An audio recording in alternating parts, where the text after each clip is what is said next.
as soon as I left ABC4, my wife said, "Hey, you know what? Tomorrow's the day you can, throw your hat in the ring for city council." I was like, "Oh, okay." And she goes, "So either do it or stop talking about it, because you're done." And I was like, "Well, I guess I'll get into it." And so I decided to run, and I knew nothing about it. Mm-hmm. But like I said, I'm real good at crash courses. Mm-hmm. And I went into it full throttle. I realized the guy that was running for the same seat I was just going to be bad for the city in many respects. So I knew now it was like, oh, crap, now I have to win.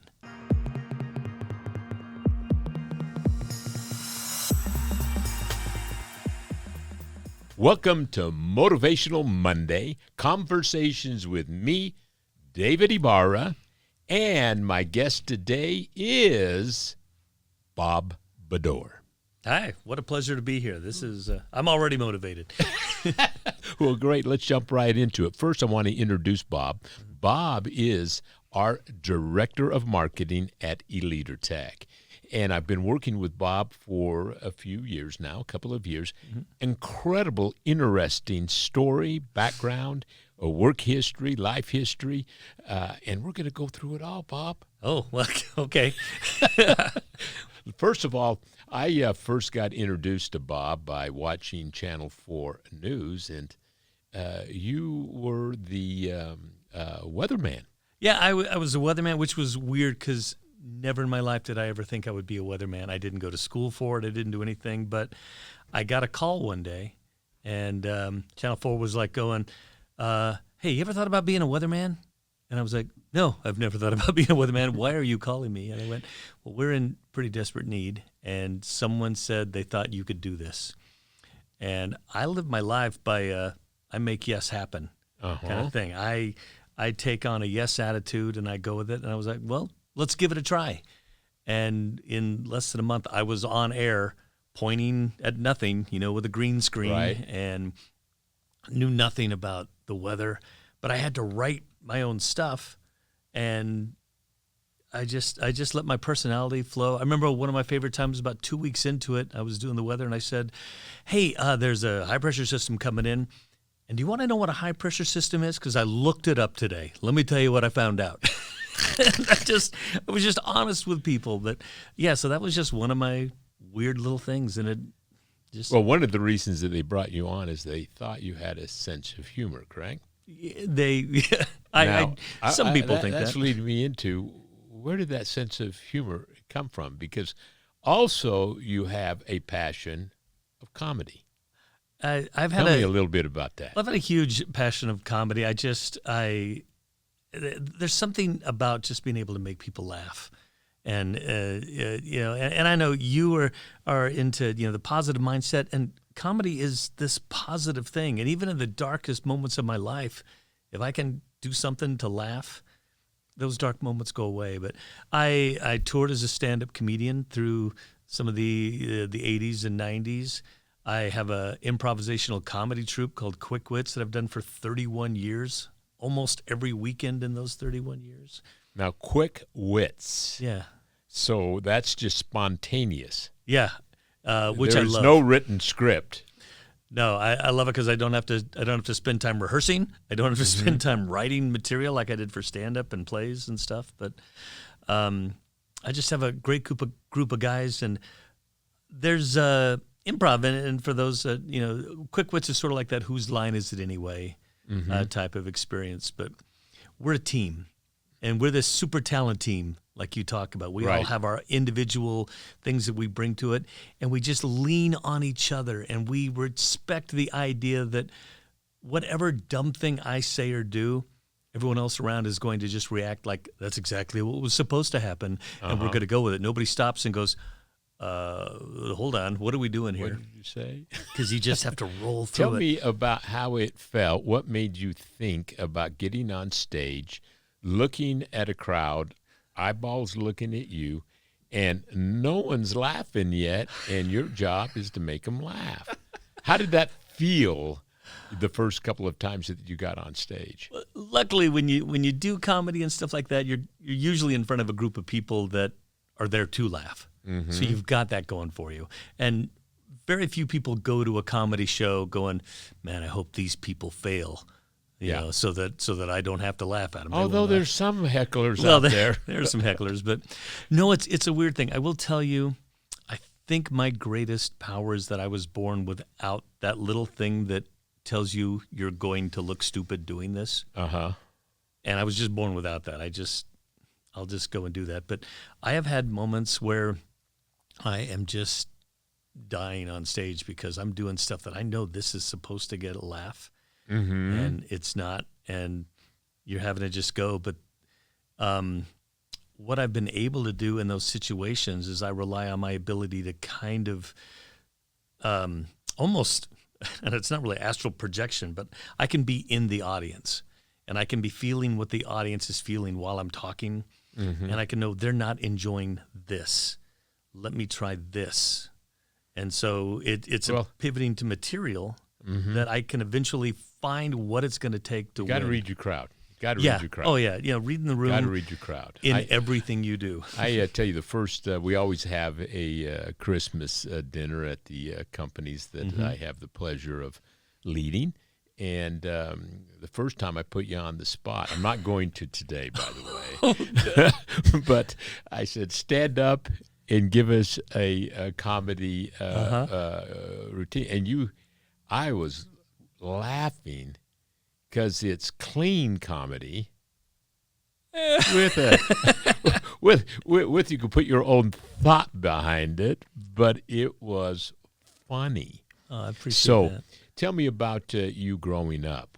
Tell us a little bit about Bob Bedore, where you grew up, where you went to school, and what were you passionate about getting ready to do as a teenager into college and into a career? Okay, well, one thing about me that I think sets the tone, I was born in Roswell, New Mexico. So right in Alien. Right, there you go. So I think that explains a lot, Bob. That's what I tell people. I think that was it. But my dad was in the Air Force, so we traveled everywhere. I have lived all over everywhere. I have been around so many different people as a young kid, and always having to learn how to every 1 or 2 years develop friends again. Right.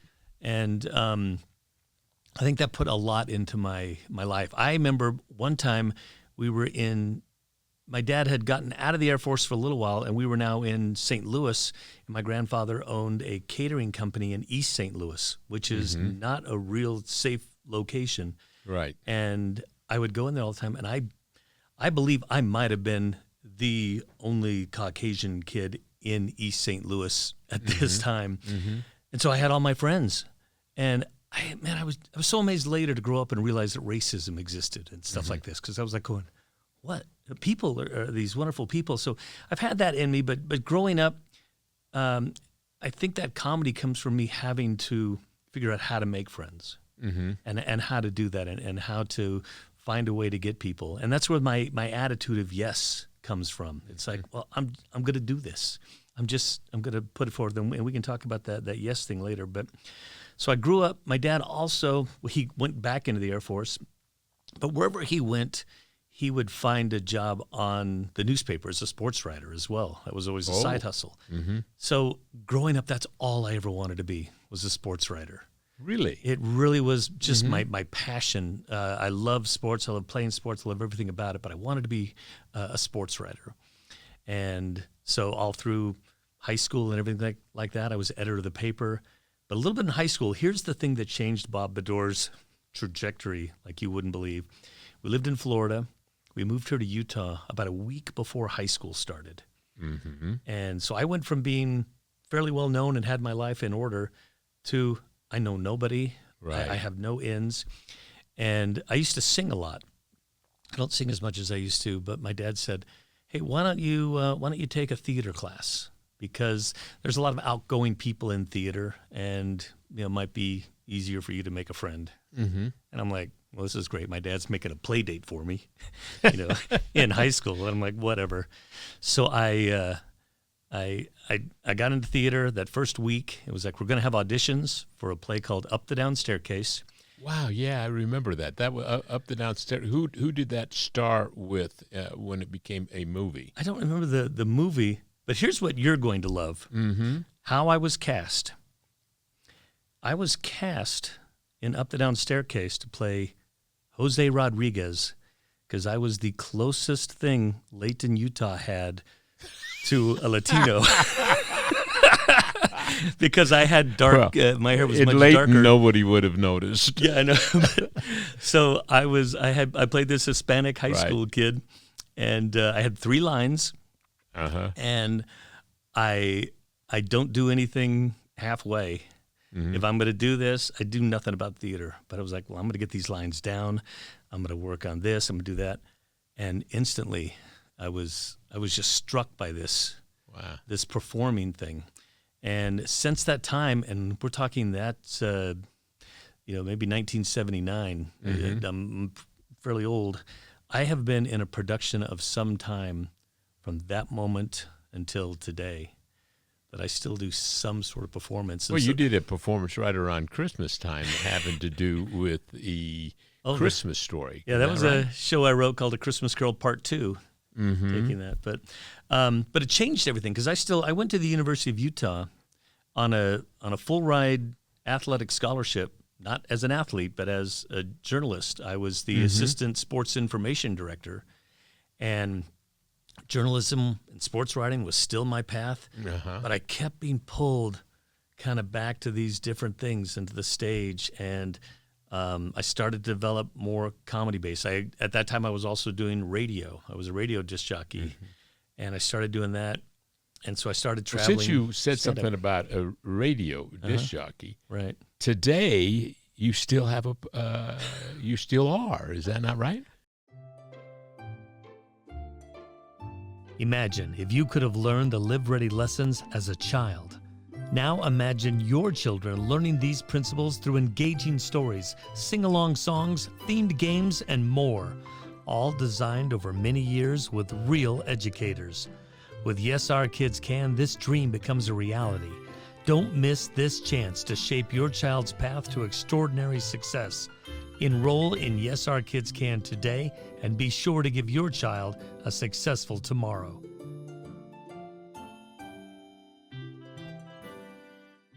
I have a hard time saying no to anything. So, I still just let's pivot in and tell us a little bit about that program. When is it on? Where can people hear it? What kind of music is it that is played? Well, I'm with a radio station here in Utah called 103.1 The Wave. It's an 80s station, and it kind of is this gathering of disc jockeys who were back in the 80s when we were doing radio here in Utah, that we did this new wave thing. Back in the 80s, I did a punk show called Unrest on the Seventh Day, and up until just a little bit, we were still doing that on the station. But right now, I'm on the weekends on 103.1 The Wave from 3 to 7 every Saturday and Sunday, and it's a fun. What kind of music? It's 80s. It's well, in some 90s now. We're kind of broadening. It used to be 80s, but now that we're in the 2020s, 90s are now oldies and stuff like that. So it's weird. Everything I play is technically an oldie, and I'm like going, these are all still my favorite songs. Why are these oldies? Well, most people. I had a couple of people say, Bob Bedore, I think he's a disc jockey, and I said, well, I think you're right. That's the thing. Going back to college, you get out, you go to work. What was your first career job? Well, here's the thing. I got a little disillusioned with journalism, so I pivoted into PR and advertising. Right. And I was interning at a place, and they were doing this pitch, and it was bombing. It was just was falling apart at the seams. And I was this little intern. I think I was maybe 20 at the time. And I just moved into the front and said, let me give you an idea. And I pitched this idea to a company, and they went with it. And so suddenly that firm that I was a little intern for, which at first, as soon as I got up and they were like, what is going on? They were like, you need to work for us. So I went into advertising for a company, and And it was just such a weird, because So you put together campaigns, you Yep. put together, and how long were you there? did that for several years. There was, I mean, back when there used to be long distance companies that you had to, Right. so there was one called Telemerica, and yeah. I became the marketing guy, the account executive for Telemerica, and we Right. got like Mel Tillis became our spokesperson, and he was a country singer, but he Right. stutters when he speaks. So my idea with that was, who would need a good long distance rate more than someone who can't speak quickly, and he has to take some longer to say things. Well, I remember that. Yeah, so And the moment that Mel started to sing, he would not stutter. Now, you grew into a couple of prominent roles in the director of marketing. Tell us about those two. Oh, one of my favorites is with Lovesack, a company that was kind of born here in Utah, and it's gone through some different Right. things. But at the time, we were selling a $600 beanbag. Right. Who in the world would buy a $600 beanbag? And if I'm not mistaken, made in Mexico. Yes, they were all made in Mexico. The warehouse was because there. here's that thing about furniture. Furniture, anytime someone tells you furniture 50% off, they're still making a lot of money, because most furniture is made in Mexico. So I'm going to break that myth for you right now. In fact, I'll tell you how I made Lovesack a lot of money. So I was a marketing director for Lovesack, and in that, it became, how do we get people excited to buy a $600 beanbag? Right. And so we put a lot behind that. And we'd go into a city that had never heard of, and I would do a promotion where you got to line up. First person in line when this store opens up is going to get 99.99% off a Lovesack, almost free. The next person, 99%. Next person, 98% off. And it would go all the way down. And then everyone's still in line when we open. Anyone who's in line after that, at 50%, everyone's still going to get 50% off. We'd go into a city, no one had ever heard of us, and we'd have 250, 300 people in line when we'd open up. And we still made a ton of money. Plus, we now seeded this. Right. And we would I did a thing called the Labors of Love, and it was like a sign that was out in front of the store that if you do any one of these things, you could win whatever it said. And one was get a Lovesack tattoo with our logo. And the first person to do that's going to get 2 free huge Lovesacks. A tattoo? A tattoo. And like within an hour, someone would come up and they'd like show us their brand new tattoo. We'd go, here's your, because we were just seeding that. Because my thing when it comes to that type of product, I could give away Lovesacks all day long to all kinds of people. There's no story behind it. But in marketing, if you can put a story behind somebody, someone goes, oh my gosh, that's a cool product. Yeah, let me tell you how I got that. I had to wear scuba gear and walk around the mall. That's how I got that. And they were, what?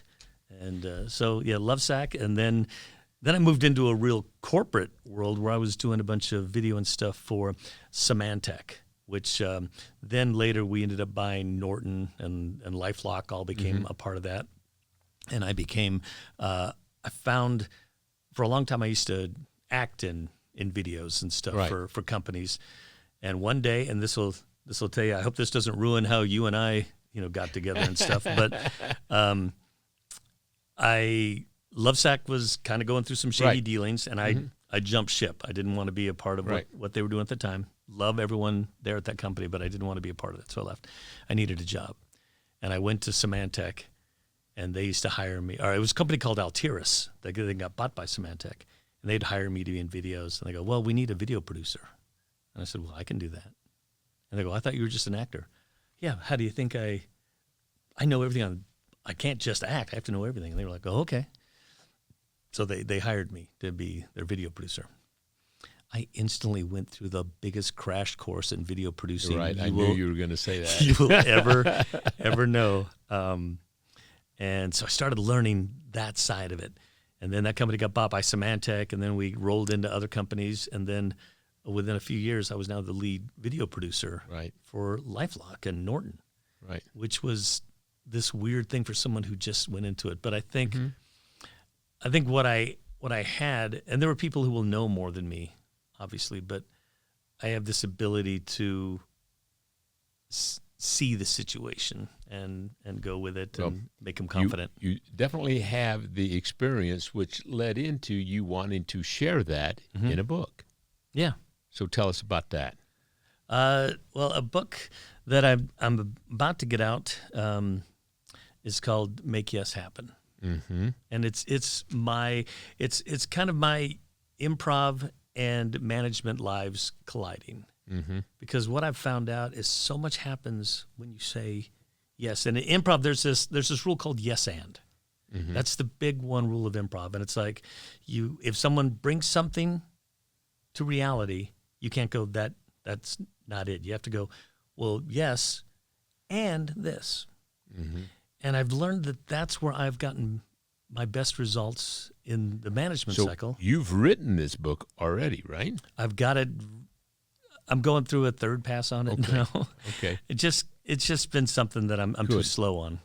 But well, I know a little bit about that, having written a couple of my own, and currently in the middle of my third. It takes time, and sometimes you can write, and sometimes you can't. Well, you need to give it a rest until it comes. I should tell you, I stopped the book for a number of years until I started working for Here, and then you and your books have made me go, I need to do this. David's, what you have in your books, and I would say this if I wasn't working for you. What you've put in those books, amazing, amazing stuff. And I loved just the quotes I can grab out of that. And it made me think I need to get my book because there's a world that needs to hear what I have to say. But there's an interesting thing about yes and the power in it and agreeing with people and building upon it instead of just say, we say no for all kinds of things. We say no because we don't want to do it. We think it's stupid, all these dumb things. But the minute you say yes to something, you're responsible. Mm-hmm. You've now put yourself out there and you find a way to make it happen because you're responsible. Right. And the majority of yeses, not all, because some yeses come with, I feel committed to have to say yes. Mm-hmm. But the majority of yeses come because you're in a cooperative, positive state of mind where only yeses can occur. If you're in a apprehensive negative, you give the prediction of the outcome, which is an order to the subconscious to look for all the reasons to validate your no. So, there's a science behind that. So I'll look forward to getting that book. Now, we're almost coming to the end, Bob, and I want to flip into politics a bit. Oh. And when you started with us at eLeader Tech as the director of marketing, you had a thought of running for city council. And I think in the third largest city of Utah, which is West Jordan. Right. Tell us about that experience and how it feels to be a city council person. Well, it's a funny thing. I've had my talks with my wife several times about how I'm so tired of what they're doing with the city council here of West Jordan. West Jordan needs to grow. We're getting passed up by all the cities around us. So I talk about it all the time. Well, one day I was kind of this fill-in guy at ABC4 with the weather, and I was just like, I'm not needed anymore. It's time to move on. Another chapter in my life. And as soon as I left ABC4, my wife said, hey, you know what? Tomorrow's the day you can throw your hat in the ring for city council. I was like, oh, okay. And she goes, so either do it or stop talking about it because you're done. And I was like, well, I guess I'll get into it. And so I decided to run, and I knew nothing about it. Mm-hmm. But like I said, I'm real good at crash courses. Mm-hmm. And I went into it full throttle. I realized the guy that was running for the same seat I was just going to be bad for the city in many respects. So I knew now it was like, oh, crap, now I have to win. Right. It's like I can't just put my toe in and see what it's like and maybe do it again next time. It's like I have to win this. So I went crazy. And as soon as I would leave here, I would go home, knock on doors, and do everything. Right. And won by 300 votes, which to me was squeaky. But everyone else was like going, no, that's pretty convincing. And I was like, no, to me. That's pretty close. But it is probably 150 households or more. So. Well, I think, but I've just loved it.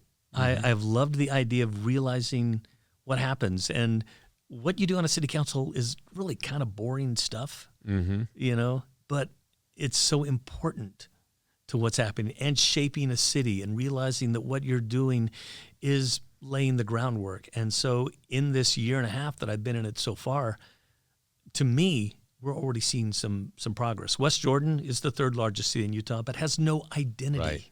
No identity. We are the largest bedroom community in the world. And I'm trying to do things. And people talk about, we want a good steakhouse in West Jordan. We want this. We want this. And I was like, you're not going to have that until you have an identity that a good steakhouse wants to be there. So we're working on that. And I get yelled as at. you look at different bedroom communities, they all really come together when they build a shopping, gathering, dining. Willow Creek has one. I mean, it's and when you get that 9th and 9th, when you get that Sugar House, when you get that little place to just go hang out, and there's a lot of choices, that really makes a difference for a city. And you'll look at most of our cities have just let themselves, if they were an old city with a main street, they've died. But some cities, like West Jordan, are bedroom. There isn't that inner city. There's old shopping centers, but it would be fun to put together the theme of a city, particularly when it's got the population that West Jordan has. Well, and that's been a lot of working with you has taught me that theming, has got me that going, and that's what I'm putting that into our council meetings. So what we're going to do, we're not going to vote on things unless they fit with the theme of what we want is going to happen. So perfect. How are you received as all of a sudden coming into your chair at the city council, and you actually want to plan, organize, execute, and follow up? Well, you'd be surprised. The people that want that love it. The people who wanted to just keep playing safe and not do anything, they hate it. I'm sure. And luckily, the majority is in the we love it stage. And so that's how we're able to make things happen. We finally, once I got in, we finally released the money that's been sitting for 8 years to build an arts center in our city. Been sitting there for 8 years. So imagine what we could have bought 8 years ago. Right. And what we ended up with today. We have a very, very nice black box theater that opened up 8 years ago. It could have been one of the jewels of Utah. So I'm going to keep that progress moving. Very good. Well, anybody listening that gets something about a leadership summit or a Live Ready seminars or our Live Ready Academy and posts and things of that nature, know behind it is Bob Bedore. And if you bought it, when you come and talk to David, go, I bought it because that ad, and that'll keep me employed. Well, thank you very much. I wanted to give you a gift. You've already got this, but I want you to have another one, a copy of my book, Live Ready, Beyond Think and Grow Rich. And Bob, thank you for your service to our company and to the guests and friends and clients that we serve. And thanks for being on our program. Well, thank you. I will definitely be passing this along because that's what it should be. People need to read this book. Thank you. Thank you.